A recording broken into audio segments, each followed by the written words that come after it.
Assalamualaikum warahmatullahi wabarakatuh. Jumpa lagi di podcast Cak Koja, cakap-cakap kontrif baja. Sore hari ini kita kedatangan teman. Ini teman saya lama nih, 2000 berapa ya, 2008, 2009 lah. Berarti sudah hampir 13 tahun. Oke, kita langsung sapa Mas Arif Bahari. Nanti beliau akan cerita lah, ya kan, sedikit ya kan latar belakang Mas Arif kenapa sampai ke Jakarta nih, jauh-jauh dari kampung halaman kan gitu ya. Iya. Selamat datang Mas Arif, Ya. apa kabar? Selamat datang Pak Singgi, terima kasih undangannya udah diajak ke sini, ini luar biasa Ini dapur Mas, bukan studio nih. Iya. Ya, kan? dapur Koja udah luar biasa nih. Dapur Koja. Iya. Padahal kita ngobrol-ngobrol ini bulan apa ya Mas ya? Sekitar apa ya waktu itu kan 3 bulan, 4 bulan yang lalu ya? iya, nongkrong santai di Iya. base camp. Base camp ya kan. Terus wah sekarang kan zamannya media sosial nih Iya, Pak. iya. Harus bikin ini Iya, kayaknya podcast nih. ya. Kita kumpulin teman-teman waktu itu ya. Lama nggak ngikut, udah jadi aja di sini podcast. Iya Mas, memang ini nggak tahu lah, hanya kita bisa realisasi di sini. Tadinya kan maunya di base campnya Siman sana ya. Iya, Iya. ada ruangan itu. Iya. Kan. Iya Mas Arif, jadi ini kita punya tempat untuk sharing-sharing ya. Iya. Artinya ya kita nggak melihat siapa, tapi yang jelas kawan-kawan ini kan dalam kondisi apa namanya sekarang ini kan tetap berusaha ya. Berusaha Harus sesuai semangat dengan ya. bidangnya. Nah karena kita ini di grup konstruksi baja, tapi tidak mesti teman-teman yang pengusaha baja besar, enggak ya kan, artinya teman-teman yang memulai usaha itu kan semuanya dari kecil dulu Mas. Iya. Nggak mungkin langsung gede gitu ya. Kayak kemarin kayak ketum itu kan awalnya dari drafter ya kan.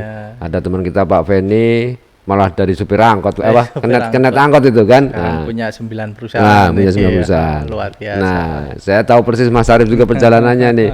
Ya, artinya di ruangan ini kita kan berbagi semangat Mas. Pengalaman ya ke teman-teman Koja ini kan. Artinya kita harus selalu semangat menghadapi apapun kan itu ya. Apalagi kemarin setelah kita dilanda Covid kan lumayan nih 2 tahun lebih ya. Nah, bagaimana kita bisa survive ya menghadapi semua itu gitu. Monggo Mas Arif mungkin sedikit ceritakan Mas Arif ya, biar ke teman-teman Koja ini ada sedikit mengenal Mas Arif lah ya. Apa bidang usaha juga yang dijalankan sekarang nih. Monggo Mas Arif.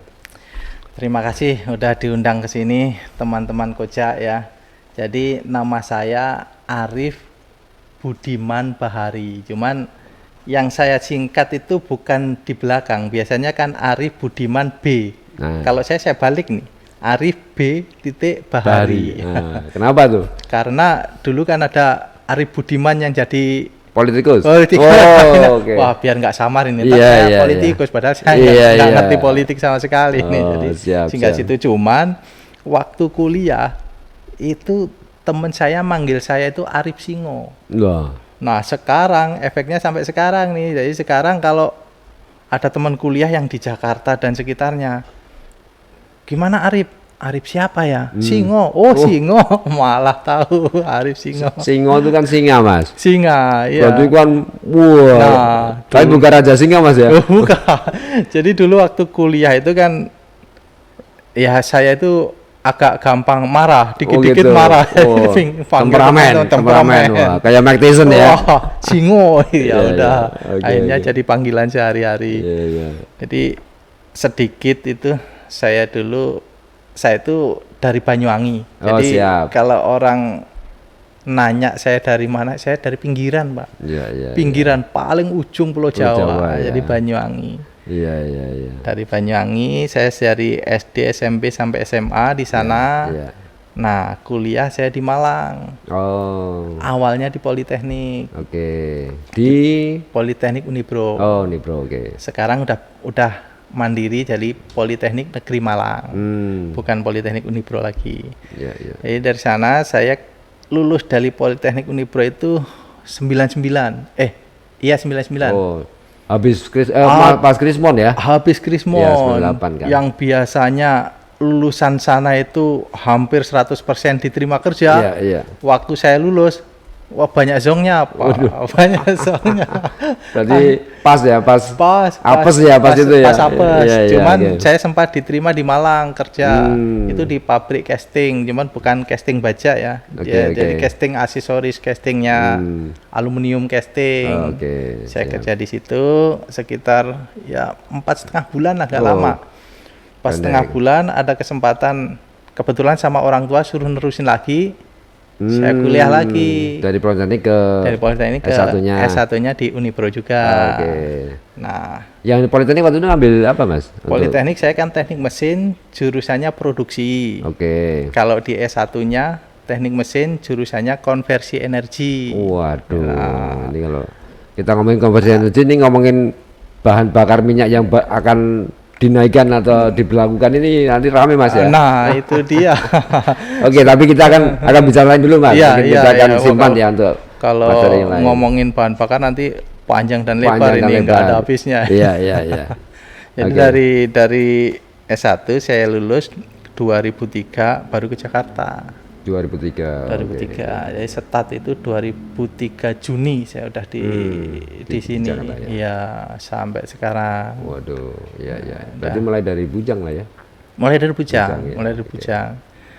Semua perantauan dari Bujang, Mas. Saya juga dari Bujang. Ya? Dari Bujang. Oke, Mas Arif. Jadi Mas Arif dari Banyuwangi ya. Nah, ini apa namanya?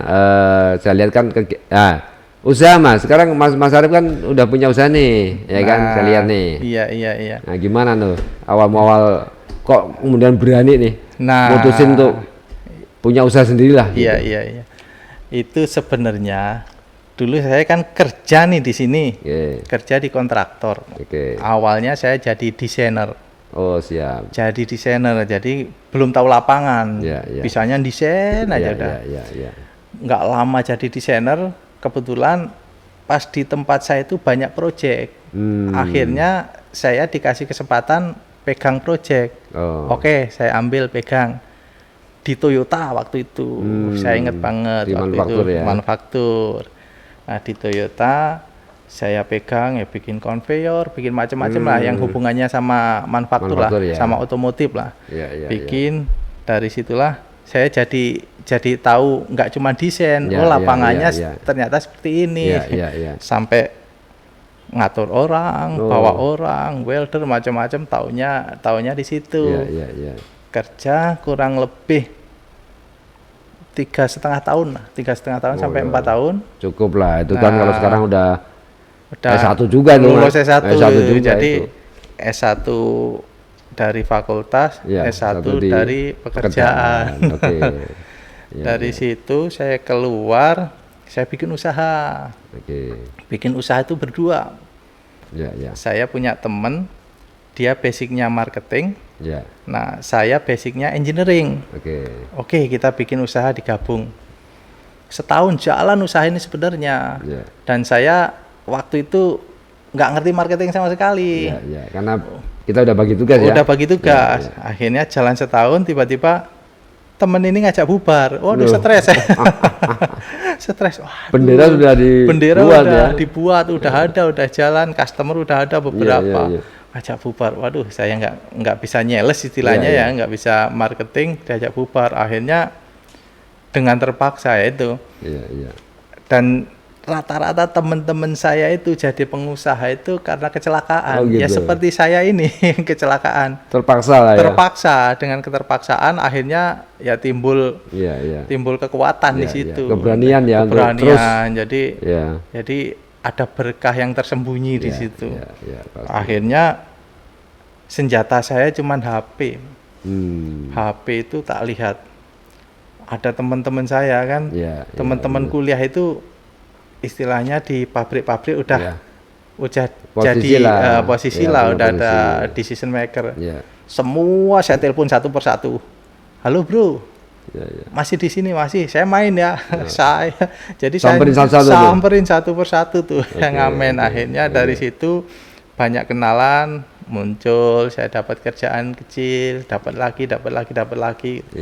Dan berkembang, saya kebanyakan awal-awalnya itu di second layer, Pak. Artinya apa? Subkon saja? Subkon saja, jadi saya nggak direct customer, subkon. Di Toyota saya ngerjain lewatnya Menko-nya PT ini. Sambil kita membuktikan ya hasil sambil kita ya. membuktikan di AHM saya ngerjain Menko-nya ini. Tapi dari situ kita kan kenal relasi dalam dalam juga. Nah, di per 2013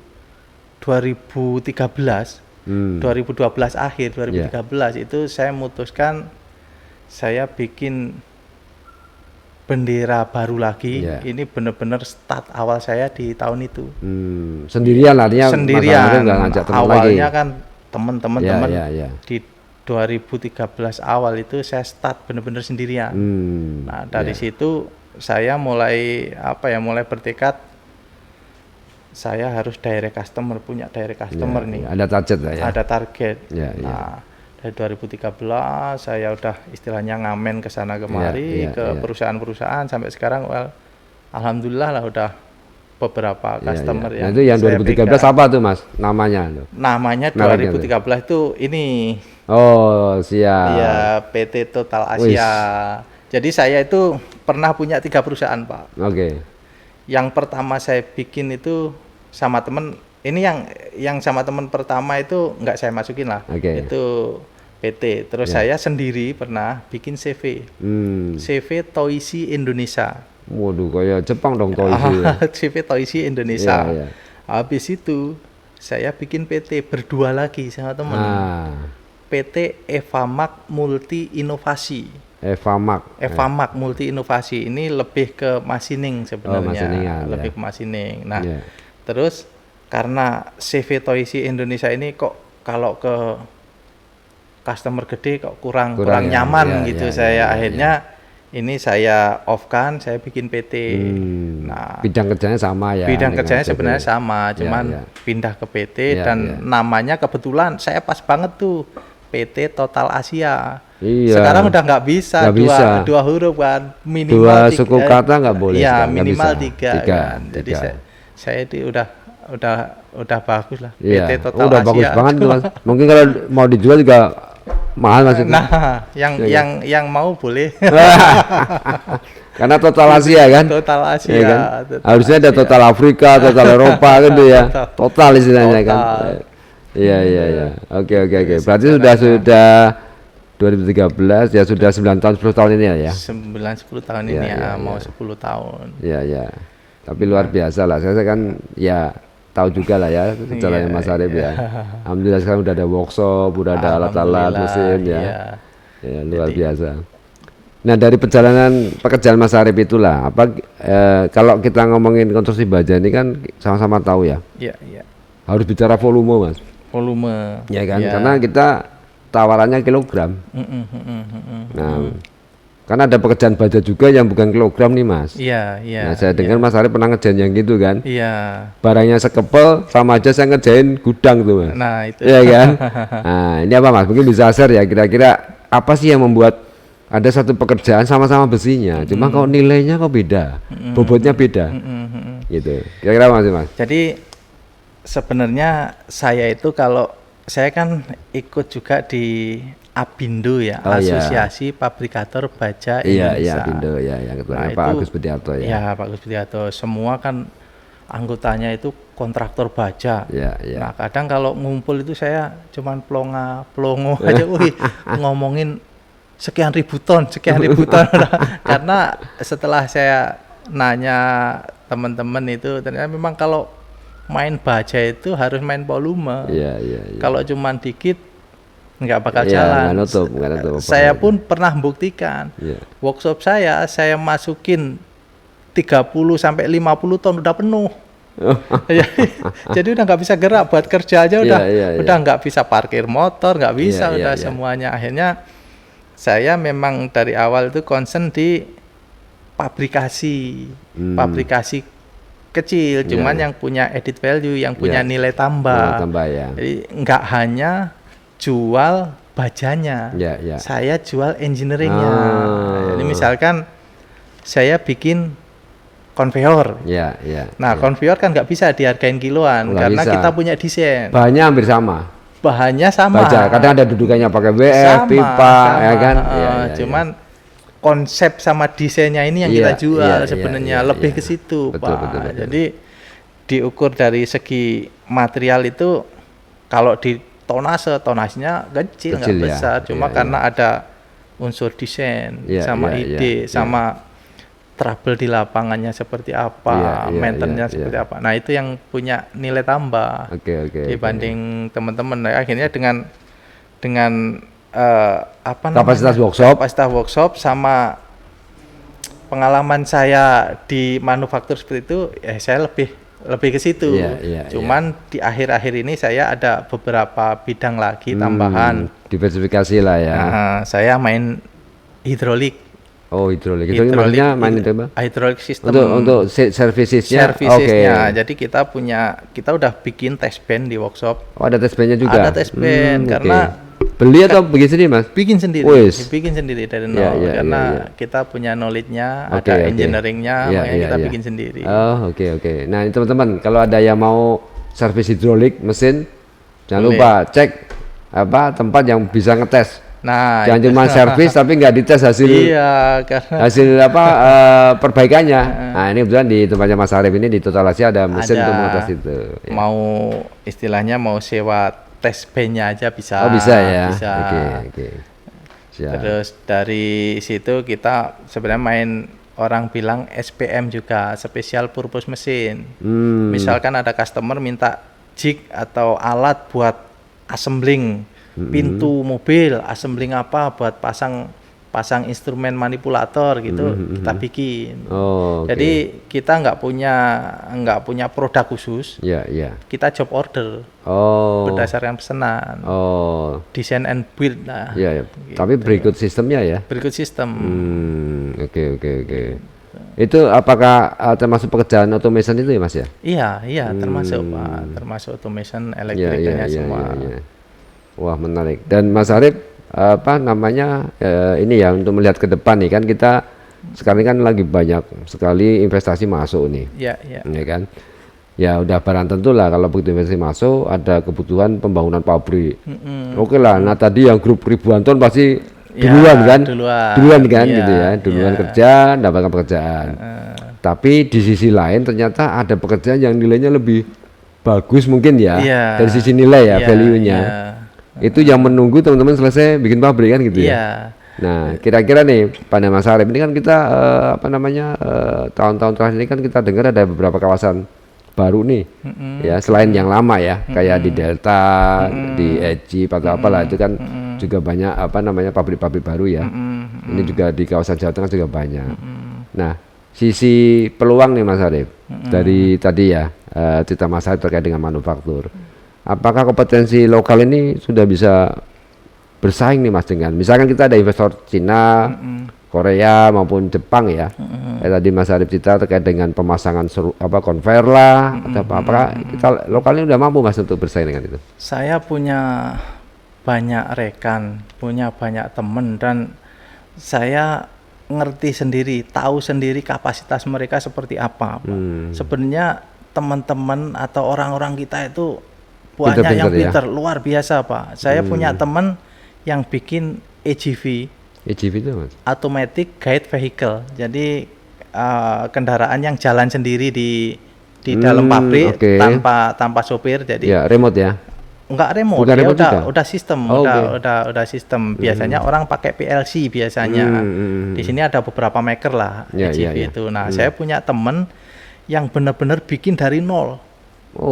Benar-benar dari raw materialnya, dari sampai interface-nya itu bikin sendiri, nggak pakai PLC lagi, interface bikin sendiri, sensor bikin sendiri, semuanya bikin sendiri. Cuman standar part aja yang beli, kayak motor itu beli jadi motor sama rodanya itu impor yang beli jadi. Cuman kontrolnya ini bikin sendiri semua.